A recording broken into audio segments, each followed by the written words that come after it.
Ángeles vengadoras y brujas de la noche. Heroínas soviéticas de la Segunda Guerra Mundial. Culturizando presenta Crónicas de Ares con Carlos Domínguez. Durante la Segunda Guerra Mundial batallaron más de 100 millones de soldados en los distintos frentes. Aunque en esas cifras globales no se suele diferenciar el sexo de quienes defendieron a cada país involucrado. Entrada la guerra, muchas mujeres se pusieron a disposición, pero hubo un gran número que estuvo presente en el campo de batalla como francotiradoras, pilotos, mensajeras o espías. Desde las guerras de Atenas y Esparta, la mujer formó parte de los ejércitos, pero fue en esta guerra, la Segunda Guerra Mundial, en la que su participación y protagonismo fue relevante, como el de las soviéticas, que desde la mira de su rifle o apuntando desde sus aviones en el aire, forjaron su heroísmo en su gran guerra patria. Aquí contamos su historia. La Segunda Guerra Mundial fue un conflicto global que alcanzó una escala sin duda sin precedentes en la historia. Durante el tiempo que se desarrolló entre 1939 y 1945, fue el centro de interés nacional de cada país que hizo parte o formó parte de esta guerra. La urgencia de movilizar a toda la población hizo que el papel de la mujer en la guerra se convirtiera en vital, desempeñando diferentes roles que iban variando de un país a otro. Por ejemplo, el caso de los Estados Unidos, debido a que la mayoría de hombres ya adultos y los jóvenes que no tuvieran impedimentos físicos se enrolaron en el ejército una vez que Estados Unidos entró en el conflicto en 1941, incluso antes, cuando ya hubo un llamado de Franklin Roosevelt, su presidente, un llamado a filas a los hombres y jóvenes del país. Las mujeres se involucraron alternando ese trabajo o esa ocupación de ser ama de casa con el trabajo de fabricar municiones. La publicidad a inicio de la década de los 40 alentaba a trabajar a las mujeres en favor del ejército de Estados Unidos. Hay un cartel publicitario, el muy conocido de Rosie, la remachadora, y su famosa frase "We can do it". Justamente esto marcaba lo que era la propaganda en Estados Unidos para fomentar la participación de las mujeres en la fabricación de armamento para la Segunda Guerra Mundial. Esta propaganda buscaba que las mujeres formaran parte de la guerra en las fábricas, pero sin abandonar a sus familias. En Estados Unidos también fue notable la participación de más de 60.000 mujeres, quienes fueron enfermeras de guerra con conocimientos militares, obviamente. En el caso del Reino Unido, de las 225.000 mujeres que formaron parte de las Fuerzas Armadas, las 3/4 partes fueron voluntarias, algo que también revela la importancia patriótica que tenía en Gran Bretaña defender a su país, a su nación en la Segunda Guerra Mundial. Algunas mujeres civiles británicas se unieron al servicio de inteligencia británico, el SOE, que las utilizó como agentes secretos y también como operadoras de radios subterráneas en zonas ocupadas por los nazis. En el caso de Canadá, por ejemplo, se crearon divisiones femeninas en la Fuerza Aérea y la Marina. En ese caso, el requisito principal era ser mayor de edad. Sin embargo, en Canadá, muchas mujeres de edades entre 16 o 17 años mintieron para formar parte del ejército. O sea, dijeron una edad que no era tal, que no eran mayores de edad. En el caso de Polonia, las mujeres del ejército sirvieron como mensajeras, llevando correo, y además como médicos.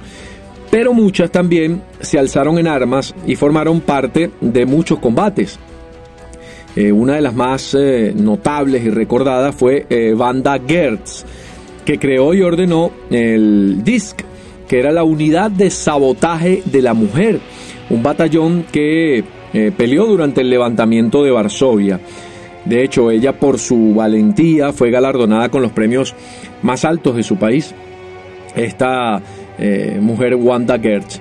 Pero fueron las mujeres de la Unión Soviética las que superaron en número a todos los demás grupos femeninos en los países que formaron parte de la Segunda Guerra Mundial. Casi 1 millón de mujeres tenían numerosas funciones en las filas del Ejército Rojo durante la Segunda Guerra Mundial. Incluso eso llegó a ser un problema hasta lingüístico. La palabra, en Rusia, la palabra conductor de carro de combate, infante o tirador, no tenía una conjugación al femenino porque jamás las mujeres se habían encargado de estas tareas. Más allá de que sí existían mujeres militares, pero no habían ejercido este tipo de funciones dentro del Ejército Rojo. El femenino de esas palabras nació en la Segunda Guerra Mundial. En junio del año 1941, cuando los alemanes lanzan la Operación Barbarroja de invasión a la Unión Soviética, la situación era realmente desesperada en ese país, en la Unión Soviética, porque no estaban preparados para una guerra de tal magnitud con Alemania. Y ante la abrumadora superioridad del ejército nazi, bien sea por la Wehrmacht, que es el ejército por tierra, o por la Luftwaffe en el aire, el 8 de octubre del año 1941, Stalin decretó una orden para que las mujeres se incorporaran a la guerra. Ese carácter patriótico terminó motivando a muchas mujeres. Casi 1 millón de mujeres respondieron a este llamado y se alistaron en diversos roles en el ejército de la Unión Soviética, como francotiradoras, zapadoras, conductoras de tanques de guerra. La autora Svetlana Alexievich contó la historia de todas estas mujeres anónimas, muchas de ellas que también eran menores de edad, en su libro La guerra no tiene rostro de mujer. Esta periodista bielorrusa, escritora además, explicó que a ella le motivó escribir este libro precisamente porque la Segunda Guerra Mundial había sido contada por hombres y ella quería saber cómo contaba la mujer desde su punto de vista cómo fue la guerra. Leo textualmente un fragmento de este libro, La guerra no tiene rostro de mujer. Dice: las mujeres no hablan sobre lo que estamos acostumbrados a leer, cómo unas personas matan a otras de forma heroica, o qué técnica se usó y qué generales habían en ese momento. En su guerra no hay héroes ni hazañas, tan solo hay seres humanos involucrados en una tarea inhumana, escribió Alexievich. Pues bueno, lo cierto es que hubo 2 grupos de mujeres soviéticas cuyas actuaciones fueron retratadas en la historia por su heroísmo, pero sobre todo porque destacaron en roles habitualmente desempeñados por hombres. ¿Cuáles? Francotiradoras y aviadoras. Las francotiradoras fueron, con las aviadoras, la élite de las mujeres que eran soldados de la Unión Soviética del Ejército Rojo, ante obviamente la escasez de hombres por las numerosas bajas que se iban produciendo en batalla de soldados del Ejército Rojo. La Unión Soviética envió al frente a más de 500,000, incluso más si incluimos las milicias civiles o las conocidas partisanas, para servir en numerosos puestos, desde infantería hasta artilleras, tanquistas, conductoras de tanques de guerra. Esto contrasta con la oposición absoluta de Hitler. Hitler siempre estuvo en contra de que las mujeres alemanas tomaran las armas. De hecho, fue sobre el final de la Segunda Guerra Mundial cuando las mujeres en Alemania se involucraron. Más que todo fue en el tema de servir como mano de obra en las empresas de fabricación de armamento militar. A las francotiradoras se les adiestró como a cualquier francotirador hombre. Y bueno, padecieron de la misma manera los rigores de la guerra, de la Segunda Guerra Mundial. Sin embargo, ellas tenían situaciones específicas que hacían más traumático su paso por la guerra.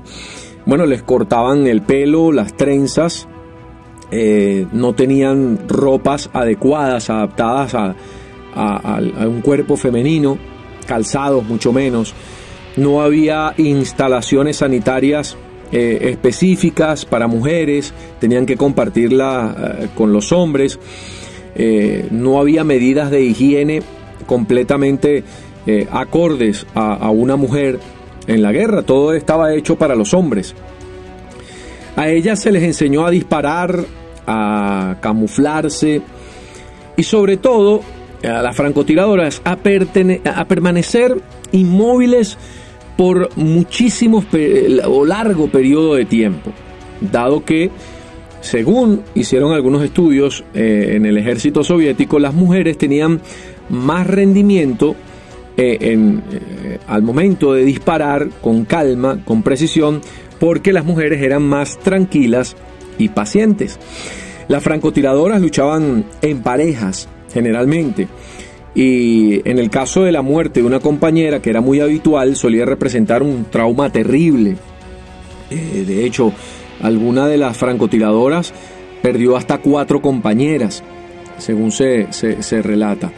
2 de estas mujeres muy famosas serían Natalia Kovshova, quien era capaz de disparar a un rival, a un objetivo en el puente de la nariz. Esa era la firma de cada disparo de Natalia Kovshova. Y María Polivanova formaban un equipo de tiro. Recuerden que esta persona que acompañaba a la francotiradora, ella le asiste como informándole de las variables ambientales y las variables climáticas, la cercanía al blanco. Pues bueno, esta dupla entre Natalia Kovshova y María Polivanova causaría más de 300 bajas entre las fuerzas alemanas. Esta leyenda crecería aún más cuando, efectivamente, ellas eliminaron a 5 francotiradores de élite del ejército alemán que habían sido enviados justamente en su búsqueda. Así como también lograron eliminar a 20 oficiales de alto rango y hasta un poco más también de oficiales de alto rango del Tercer Reich. En 1942, esta dupla prestaban apoyo a un francotirador hombre y un ataque los dejó aislados a los 3. Todos fueron heridos. Las chicas se juramentaron en su pozo de tiradoras para no caer vivas en manos del enemigo. De hecho, el compañero pudo escapar arrastrándose. ¿Qué significaba para una francotiradora caer en manos de los alemanes? Pues tortura, violación y obviamente la ejecución.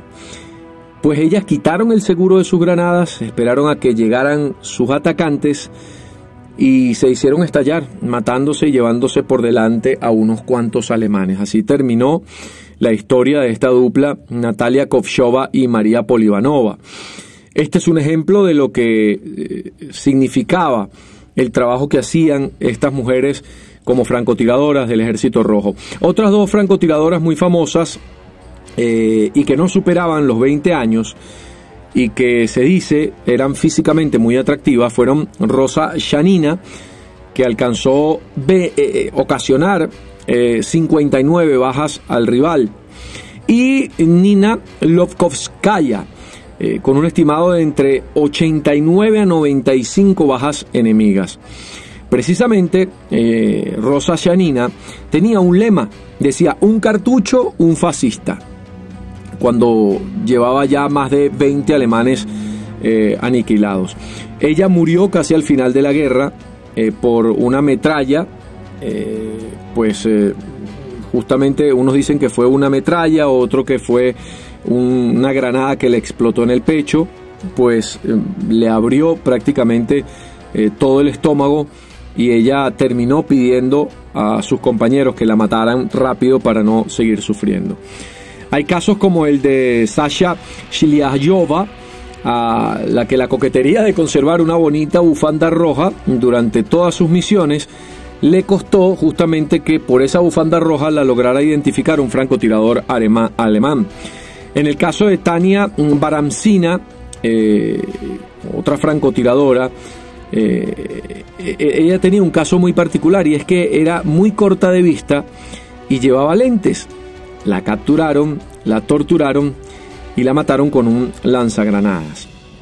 Al enterarse de la existencia de estas mujeres francotiradoras, pues el ejército alemán se vio realmente contrariado, ya que el nivel de precaución que debían tener ahora, sobre todo en los puntos de control y en las patrullas, se incrementó obviamente a otros niveles, ya que de aquí en adelante no solamente tenían que estar atentos a los hombres que estaban en los poblados, sino que también ahora tenían que estar atentos a las mujeres de esos poblados,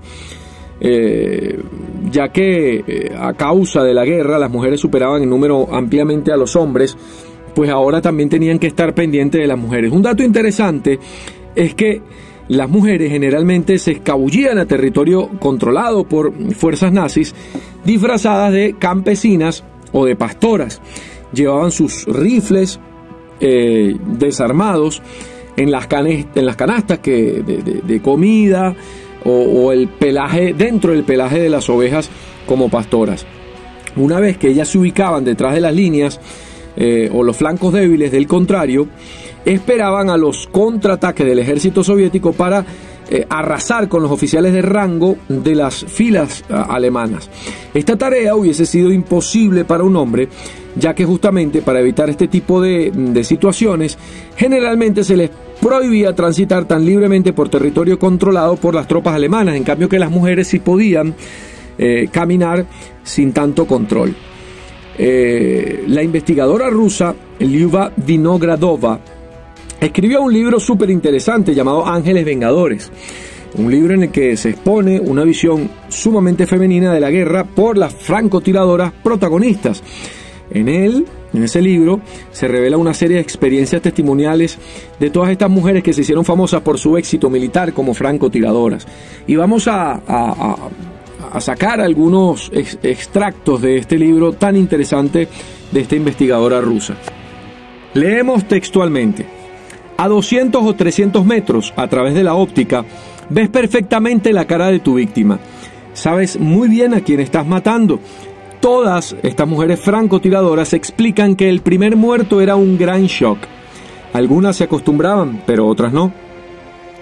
Al matar a su primer alemán, Lida Larionova saltó de la trinchera horrorizada y corrió hacia sus filas gritando: he matado a una persona. Tonia Magliagina, que era huérfana, se lamentó también tras abatir al primero de los suyos, diciendo: era el padre de alguien y yo lo he matado. La muerte fue dejándolas de impresionar de manera gradual a ellas. Por ejemplo, cuando le entregaron la medalla que había ganado, Bella Morozova hizo lo posible por enseñar solo un lado de su rostro.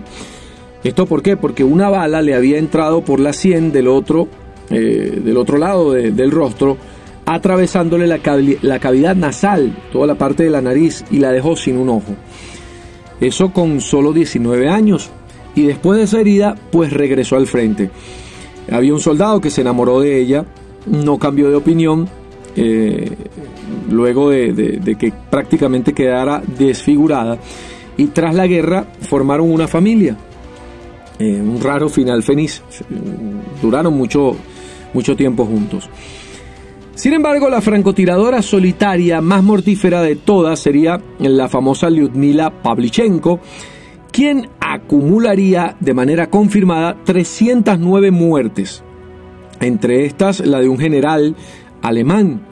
Uno de sus modos de operación más eficiente era el de aprovechar su poco peso para ocultarse en las copas de los árboles. Buscaba un claro y controlaba las rutas de abastecimiento utilizadas por los alemanes. Con el tiempo, su habilidad se haría muy famosa entre las líneas aliadas y las del eje también.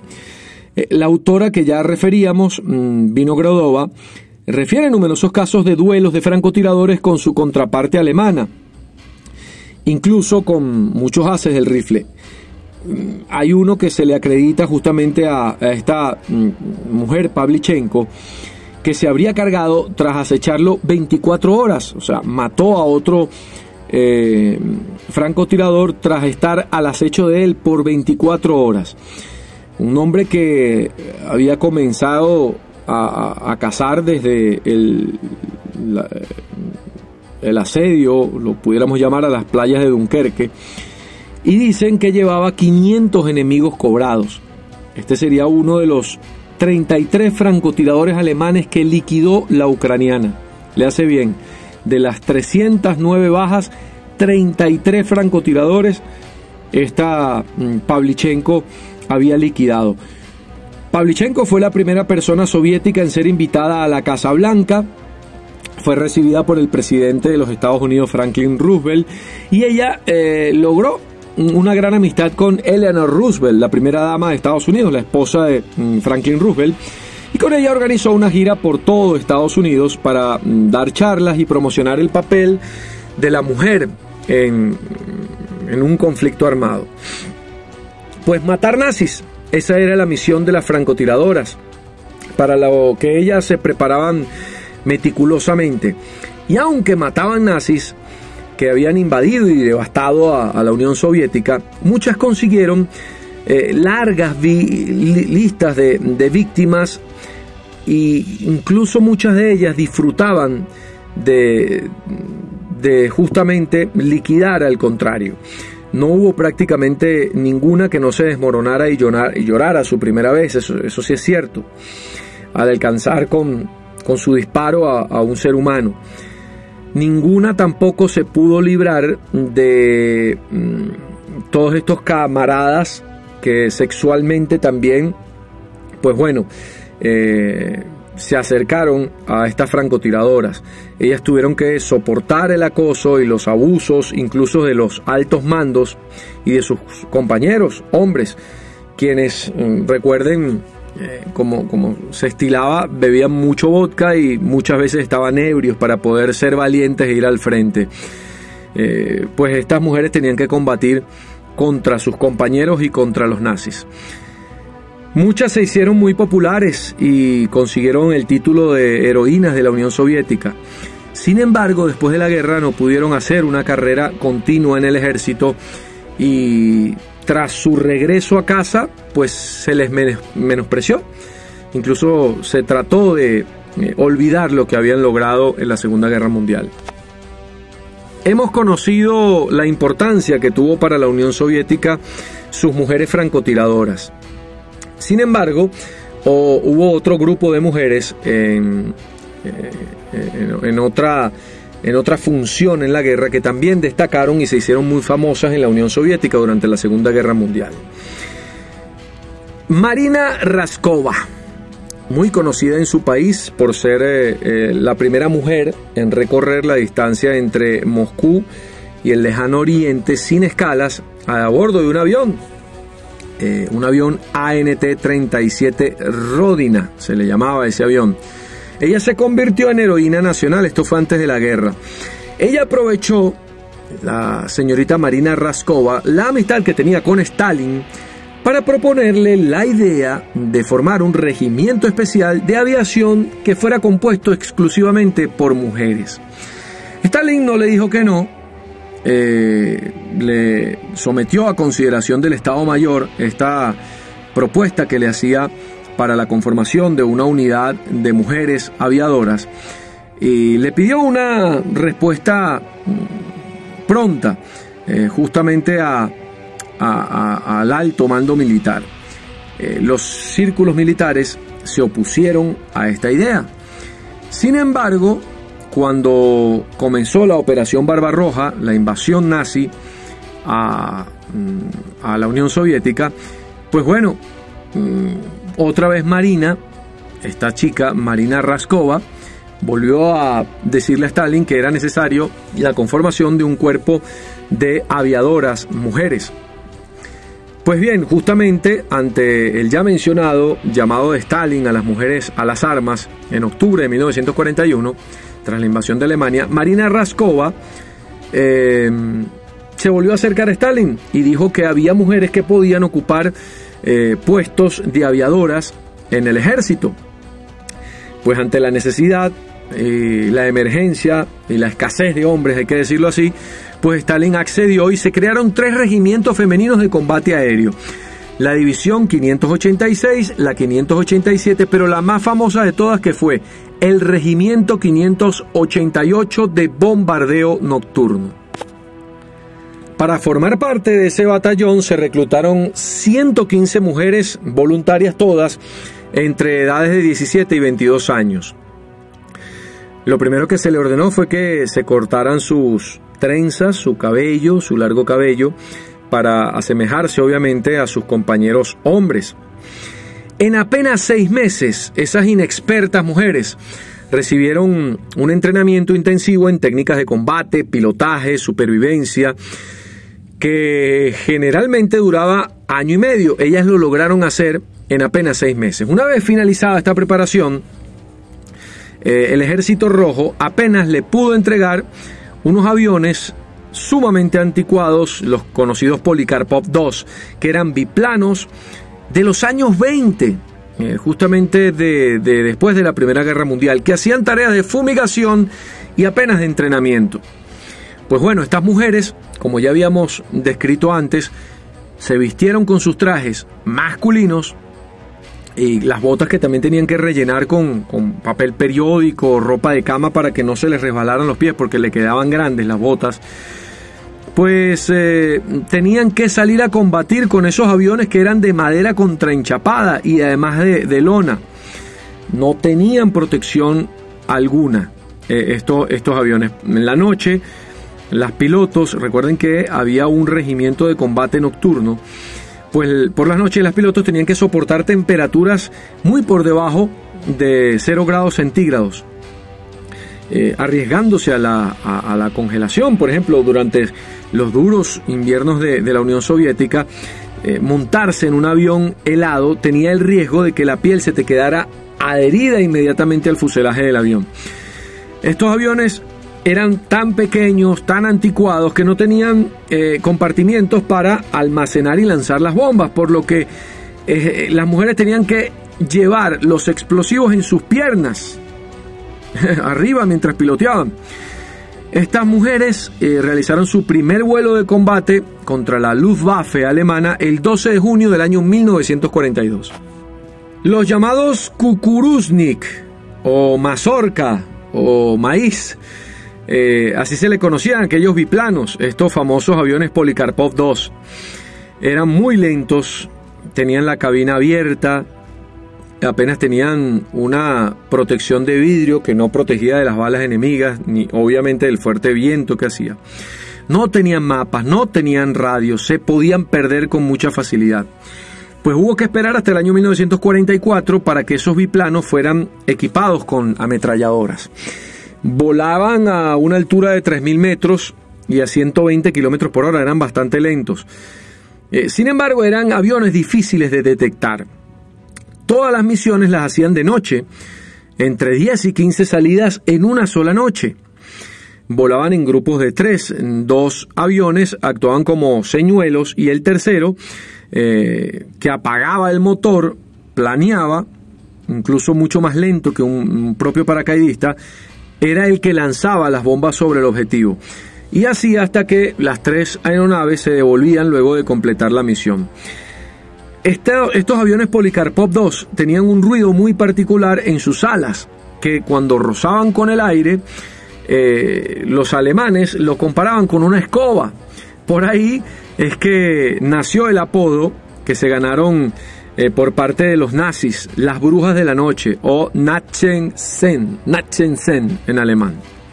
En su obra Las brujas de la noche, esta investigadora rusa que ya hicimos mención antes, Lyuba Vinogradova, aportó los testimonios directos de las aviadoras soviéticas de la Segunda Guerra Mundial y lo hizo contando detalles muy íntimos que muchas veces se suelen pasar por alto. Por ejemplo, la separación de estas mujeres de sus familias, muchas de ellas tenían hijos, toda esta dificultad que ya describíamos de contar con ropa adecuada para ellos, lo que le afectaba que les cortaran su cabello, el acoso sexual masculino, las bromas que tuvieron que soportar por parte de sus compañeros hombres, como decíamos, generalmente borrachos, problemas con anticonceptivos, confección de lencería, Bueno, todo este tema generó muchos problemas también, aparte de tener que enfrentar al enemigo nazi. Hitler llegó a conceder una cruz de hierro con decoración de la más alta que tenía el ejército alemán de entonces, por una bruja que abatieran. Así lo llegó a ofrecer Hitler. Se creó un regimiento alemán también de combate nocturno para contrarrestar las ofensivas de esta división élite de mujeres. Los alemanes estaban muy asombrados de esta considerable habilidad que tenían las llamadas brujas nocturnas por ellos. Ellos difundieron un rumor de que el gobierno soviético mejoraba la visión de las mujeres con una medicina experimental para darle una especie de visión nocturna especial a estas mujeres. Comparadas con las mujeres que en ese momento servían al ejército soviético, como ya decíamos que tenían acoso, violencia sexual, las aviadoras eran privilegiadas o quizás no tenían este tipo de afecciones, más allá de que ciertamente había mucha discriminación. Los hombres del ejército, en este caso de la Fuerza Aérea de la Unión Soviética, les decían muñecas, las ninguneaban de algún modo con ese calificativo. Un ejemplo clásico son las exclamaciones que los pilotos lanzaron en el campo de batalla, justamente cerca de Stalingrado, cuando se enteraron de que un regimiento de bombardeo femenino llegaba a su apoyo. Bueno, a cubierto, hay chicas tratando de aterrizar, o sea, como asustados porque no creían en las capacidades de estas mujeres. La gran aviadora Raisa Beliayeva tenía que escuchar al comandante del regimiento de cazas. Cuando combatía, le decía: no quiero enviarte de misión porque eres demasiado bonita. Imagínense. Esas mujeres, que muchas veces poseían incluso mucha más experiencia de vuelo que los camaradas hombres, tenían que probar constantemente sus habilidades y el coraje para ganarse el respeto de sus compañeros hombres en la Fuerza Aérea de la Unión Soviética. Sin embargo, no todas salieron con vida.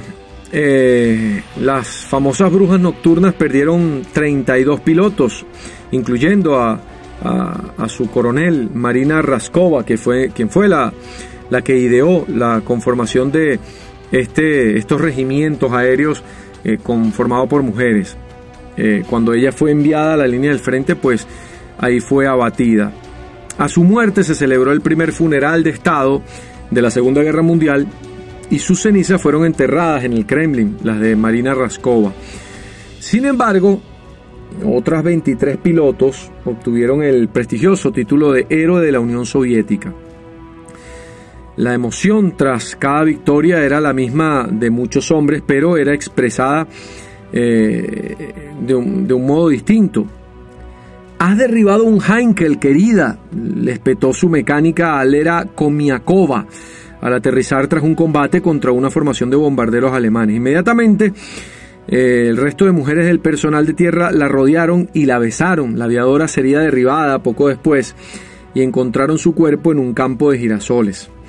Sin embargo, las brujas nocturnas fueron excluidas del desfile del Día de la Victoria en Moscú una vez que terminó la guerra. Algunas de ellas con muchos méritos, incluso nombradas como héroes de la Unión Soviética, como Polina Guelman, Irina Rakobolskaya, Raisa Aronova y Lilia Litviak, nunca fueron homenajeadas. Hoy día recuerdan en Rusia estas aventuras de las aviadoras, pues en general los rusos están muy orgullosos de sus héroes de la Gran Guerra Patria, incluidas las mujeres, sus heroínas, pero las mujeres pilotos no son demasiado conocidas, excepto las más famosas, como las que conformaron el Escuadrón de las Brujas de la Noche. Recuerden que había hasta 3 regimientos, uno de esos era el de las Brujas de la Noche. Los 3 regimientos de mujeres pilotos resultaron de mucha utilidad al Ejército Rojo, además de jugar un papel importantísimo a la hora de levantar el ánimo durante lo más duro de la contienda, tanto a las mujeres soldados como a las civiles que actuaban detrás de las líneas. Esta fue la importancia de la mujer soviética durante la Segunda Guerra Mundial. Feliz Día de la Mujer a todas. Soy Carlos Domínguez. Esto es Crónicas de Ares. Culturizando presentó Crónicas de Ares con Carlos Domínguez, una producción de culturizando.com.